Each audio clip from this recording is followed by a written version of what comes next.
हूँ मैं तेरा दीवाना, धीरे धीरे से दिल को चुराना।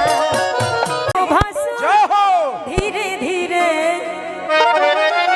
लेकिन हेलो भासुर जी, आज मैं भासुर जी के यहाँ पे डांस भी करवाऊंगी और सारे टीम को, जितना भी हमारे टीम है, कि धीरे धीरे हो भासुर धीरे धीरे हमरा मड़वा में अइहा भासुर, धीरे धीरे हमरा मड़वा में अइहा भासुर, धीरे धीरे धीरे। एक मिनट देखिए, आशीर्वाद बहुत मिलल, रुपया पैसा बहुत मिलल। एक बार रुआ हेने आ जाए, एक बार आ जाए, खड़ा हो जाए। रउआ नाचे के नहीं कहत रउआ, एक बार खड़ा हो जाए। और हमारे बड़े भैया भी देखिए पैसा ढेर मिलल हटे। देखिए हई दूधू को पगड़ी खड़ा कैले बड़ू समाज के कि धीरे धीरे हो भासुर धीरे धीरे। और धीरे धीरे हो भासुर धीरे धीरे हमरा मड़वा में अइहा भासुर, धीरे धीरे हमरा मड़वा में अइहा भासुर, धीरे धीरे। और भासुर जी के तरफ से रुपया के बारिश होता देखिए, क्या बात है। अरे जी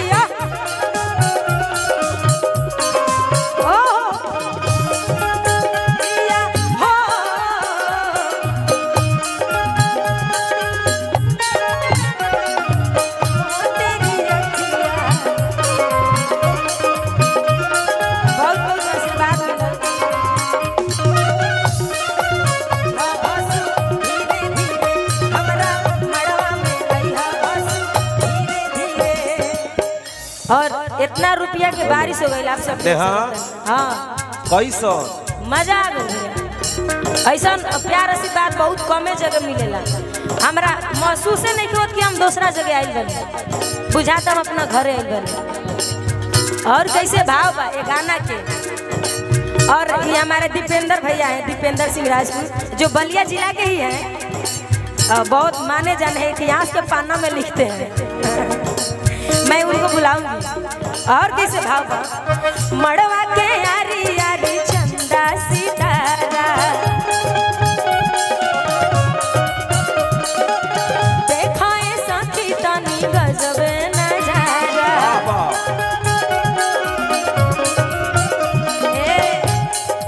ई लाइन में इतना ज्यादा सुकून भरल बा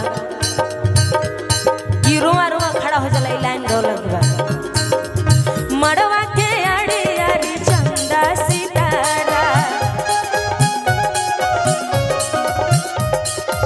देखाए सखी तनी गजबे नजारा।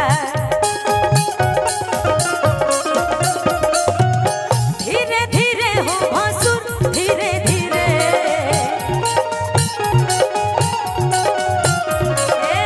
धीरे धीरे हो भासुर धीरे धीरे हमरा मड़वा में अइहा भासुर, धीरे धीरे हमरा मड़वा में अइहा भासुर, धीरे धीरे।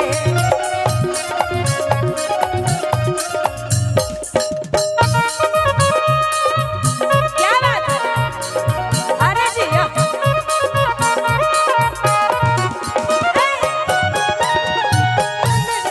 साथ हम तो जाएंगे दुल्हे राजा के साथ। जय श्री राम।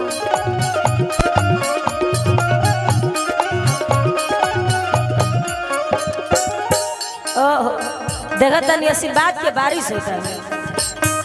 और समय बहुत ज्यादा कम बा, ओहि हिसाब से हमारा गायक बा। जब से तुम्हें देखा दिल को कहीं आराम नहीं, इन होठों पे एक तेरे सिवा कोई नाम नहीं। बन गया हूँ मैं तेरा दीवाना, धीरे धीरे से दिल को चुराना। तुमसे प्यार हमें है कितना जाने जाना, तुमसे मिलकर तुमको है बताना।